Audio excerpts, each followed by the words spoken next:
Découverte de l'histoire de Seryoza Aleshkov, le plus jeune soldat de la Seconde Guerre mondiale.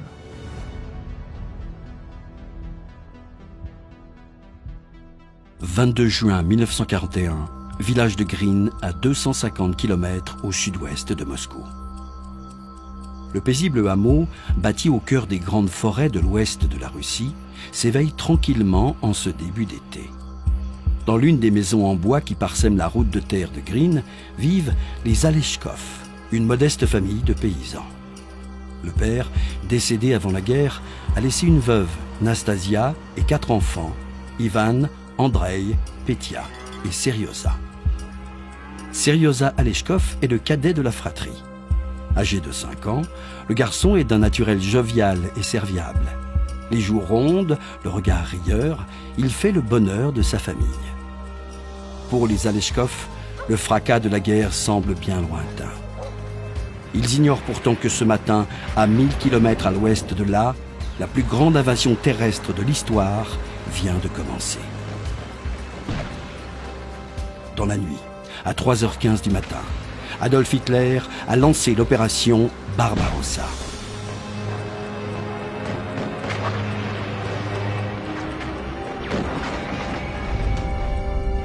Faisant fi du traité de non-agression qu'il a signé avec Staline environ 2 ans plus tôt, le Führer fait déferler près de 3,5 millions de soldats allemands sur l'Union soviétique.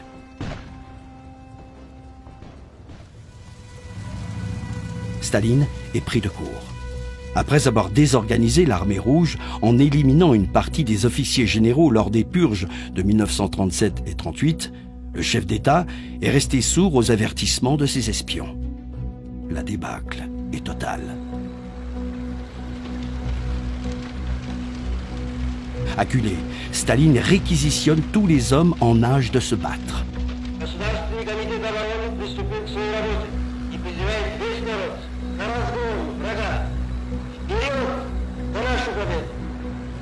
Ainsi, durant les 8 premiers jours du conflit, 5,3 millions de personnes, dont les 2 frères aînés de Seryoza, sont mobilisés pour la Grande Guerre patriotique.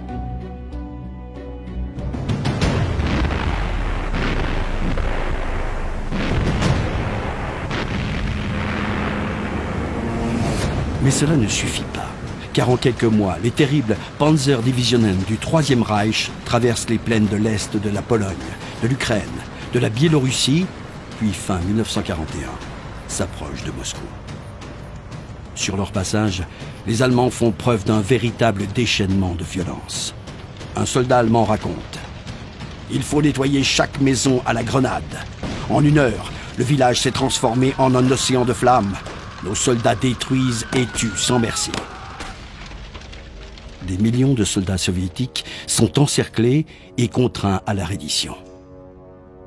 Derrière les lignes de front, les Einsatzgruppen, les unités mobiles d'extermination SS, sèment la terreur et exterminent méthodiquement juifs, cadres du Parti communiste et résistants.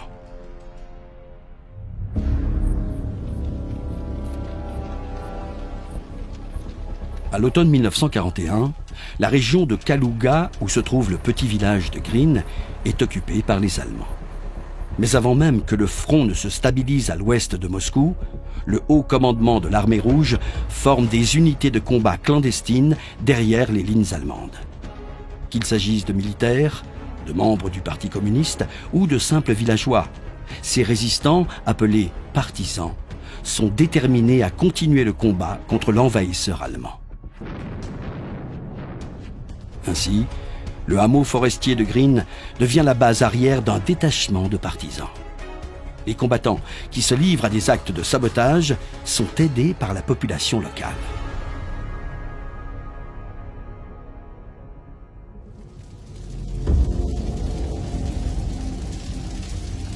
À l'été 1942, la vie de la famille Aleshkov tourne au drame. Petia, le grand frère de Seryoza, est arrêté par des soldats allemands. L'enfant, âgé d'à peine 10 ans, est en effet soupçonné d'être en lien avec les partisans. Après avoir été torturé, il est pendu. Sa mère, qui tente de s'interposer, est quant à elle froidement exécutée d'une balle. Le petit Seryoza est cependant épargné par les soldats. L'enfant de 5 ans est désormais orphelin. Mais en août de la même année, la Wehrmacht déferle à nouveau dans le village de Green, bien décidé à réduire cette fois-ci la base des partisans en cendres. Terrifié, Seryoza Aleshkov parvient miraculeusement à s'enfuir du hameau en feu. Aux côtés d'autres villageois, l'orphelin s'enfonce au cœur de l'épaisse forêt. Il prend ses jambes à son cou et court jusqu'à ne plus entendre de coups de feu. Dans sa fuite, Aleshkov trébuche, tombe, se blesse, sans pour autant abandonner. Mais soudain, il s'empêtre dans un épais buisson. Incapable de suivre le reste du groupe, l'enfant en perd la trace. À bout de force, il s'effondre et se met à pleurer. Pendant plusieurs jours, tenaillé par la faim, l'orphelin erre dans les bois et mange des pommes de terre, des champignons ou des baies pour survivre. Il maigrit à vue d'œil. Son corps, dévoré par les piqûres d'insectes et criblé de plaies. Sans aucun repère, ni aucune famille, le petit Aleshkov erre sans but. Mais alors qu'il est recroquevillé sous un buisson, il perçoit un bruit inhabituel. Est-ce un animal venu le dévorer? Un Allemand venu le tuer? Terrifié, l'enfant retient son souffle, quand soudain un homme apparaît. Les éclaireurs du 142e régiment de la 47e division de fusiliers de l'armée rouge sont en patrouille dans la forêt lorsqu'ils tombent nez à nez avec le jeune Seryoza Aleshkov. Les soldats n'en reviennent pas.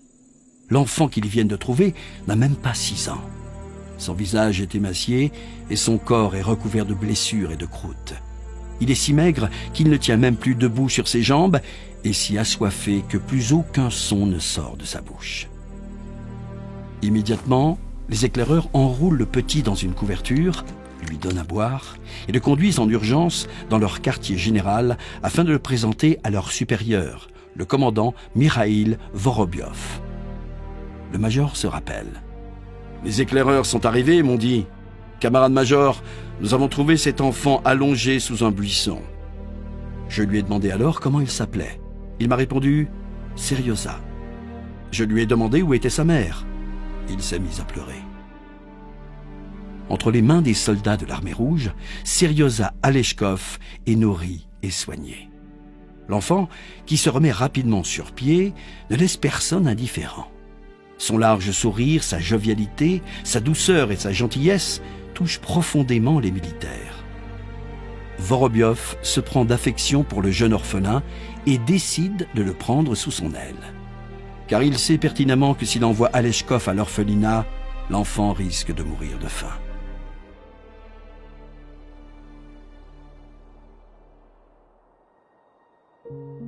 Le 8 septembre 1942, Seryoza Aleshkov est officiellement incorporé dans le 142e régiment de la 47e division de fusiliers de l'armée rouge.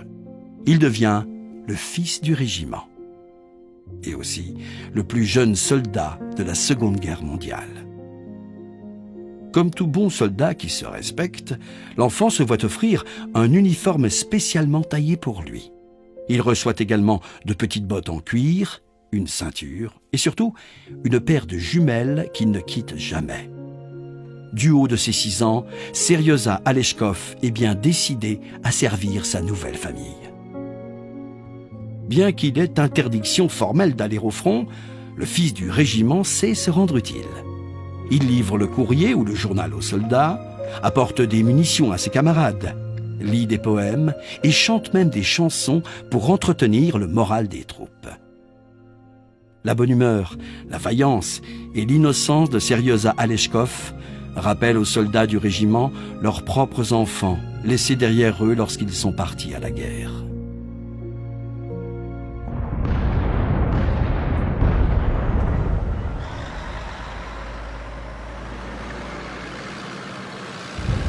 Au début du mois de novembre 1942, le 142e régiment est envoyé à Stalingrad. La ville est depuis plusieurs mois le théâtre d'une âpre bataille entre les forces du Troisième Reich et celles de l'URSS. plus de 2 millions de soldats se battent de part et d'autre pour le contrôle de cette ville stratégique et symbolique. La bataille s'apprête à prendre un tournant décisif. D'une part, l'hiver s'annonce rude et les Allemands, contrairement aux Soviétiques, ne sont pas préparés pour résister aux températures glaciales. D'autre part, le haut commandement de l'armée rouge a amassé pas moins d'1 million de soldats autour de la cité afin de porter un coup décisif aux Allemands. Staline en personne a été très clair. Pas un pas en arrière. Cette bataille doit être le tournant de la guerre.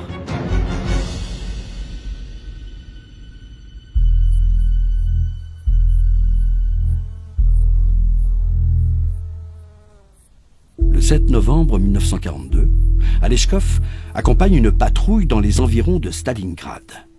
Soudain, l'enfant remarque quelque chose d'étrange. Il se saisit de ses jumelles et les dirige vers une botte de paille qui bouge de façon suspecte. Immédiatement, il alerte ses compagnons. Il vient d'apercevoir 2 individus qui semblent se cacher à l'intérieur de la botte. Les militaires découvrent 2 Allemands dissimulés dans le foin. Les 2 ennemis, munis d'un talkie-walkie, étaient en train d'envoyer des informations sur les positions soviétiques afin de calibrer des tirs d'artillerie. Grâce à Aleshkov, ils sont neutralisés.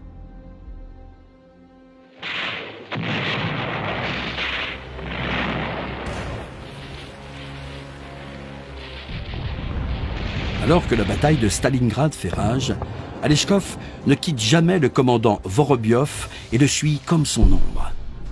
Mais un jour, l'abri dans lequel se trouvent Vorobiov et Aleshkov est la cible d'un bombardement aérien. Le commandant a à peine le temps de pousser l'enfant à l'extérieur de l'abri qu'une puissante explosion ébranle la tranchée.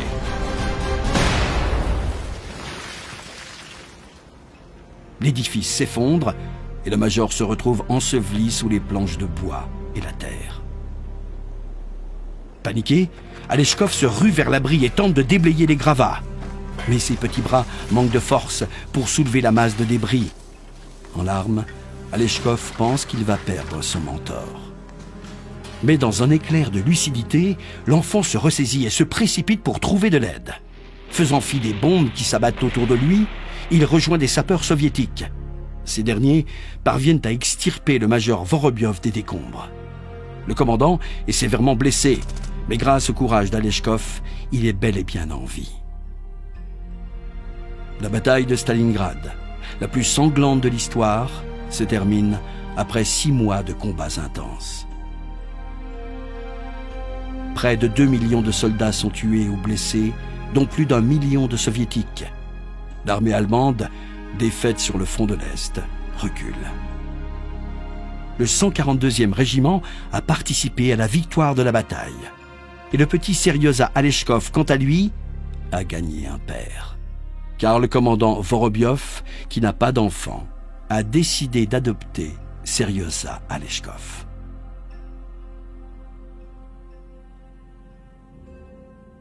Le 27 avril 1943, l'enfant soldat reçoit officiellement la médaille pour le courage militaire. Son acte héroïque, qui a permis de sauver la vie de son père adoptif, mais aussi son courage et sa bonne humeur sont mis à l'honneur. Ses camarades racontent.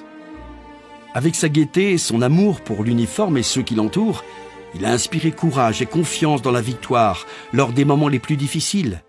Camarade Aleshkov est le favori du régiment. En 1944, lors d'une cérémonie officielle, Seryoza fait la rencontre du général Tchouikov, l'un des artisans de la victoire de Stalingrad.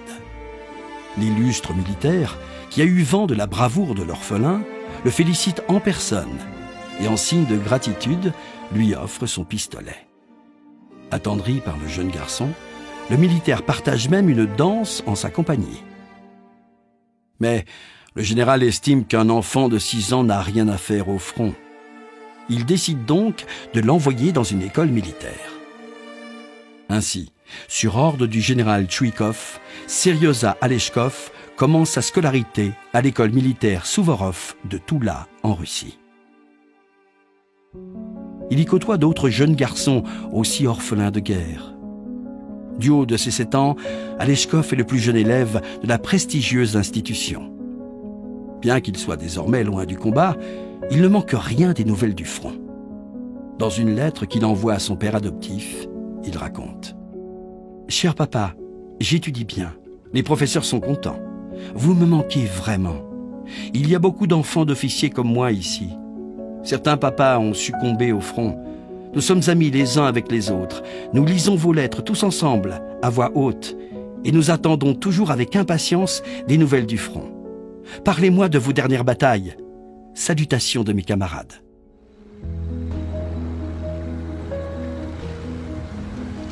En avril 1945, le commandant Vorobiov participe à la bataille de Berlin. 2,5 millions de soldats, 42 000 canons, 7 500 avions et 6 250 chars marchent sur la capitale du Troisième Reich. Jusqu'au dernier jour de la guerre, le major Vorobiov et le 142e régiment participent au combat. Et le 2 mai, alors que les dernières forces allemandes à Berlin capitulent, Vorobiov se fait photographier devant le Reichstag en ruine. Dans un courrier adressé à son fils adoptif, il raconte « Cher Seryoza, aujourd'hui je suis heureux de t'annoncer que la guerre est finie pour nous. Nous avons examiné la ville. À présent, c'est le silence. Presque toutes les fenêtres sont parées de drapeaux blancs. La guerre, comme tu peux le voir, s'est terminée d'où elle venait. Nous avons visité la chancellerie impériale et le bunker d'Hitler. Je t'enverrai les photos plus tard. Je te félicite pour la victoire. Tu y as aussi contribué. Je te souhaite de réussir tes études. Salutations de la part des camarades soldats. Bisous, papa.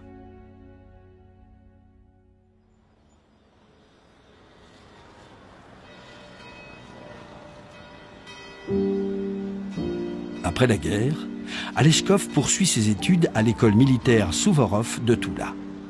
Il retrouve ses parents adoptifs à l'occasion des vacances. Et après sa scolarité, le garçon, devenu adolescent, poursuit des études supérieures en droit pour endosser une carrière d'avocat. Il déménage à Tcheliabinsk où il rejoint sa famille adoptive. En 1972, alors qu'il voyage à Moscou pour le travail, Aleshkov rend visite à Vassili Tchouikov, le général qu'il avait croisé 28 ans plus tôt. Le stratège, devenu maréchal et promu 2 fois héros de l'Union soviétique, est l'un des plus grands héros de la Seconde Guerre mondiale. Et pourtant, l'homme n'a pas oublié le petit garçon avec qui il a partagé une danse un soir de 1944. Lorsque les deux hommes se retrouvent, Aleshkov et Tchouikov sont submergés par l'émotion.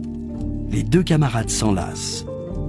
Pendant un long moment, le général et l'ancien enfant soldat discutent et partagent des souvenirs du conflit.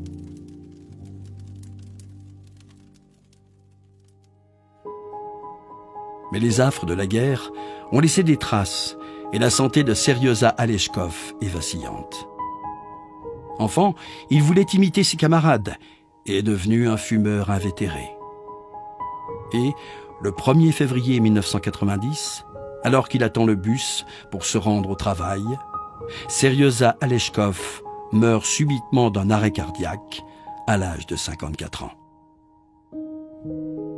En rejoignant le 142e régiment à l'âge de 6 ans, Seryoza Aleshkov est devenu le plus jeune soldat à participer à la Seconde Guerre mondiale. Son courage, sa bravoure et surtout son bon cœur ont été une source d'inspiration pour ses camarades et lui ont permis de sauver la vie de son père adoptif.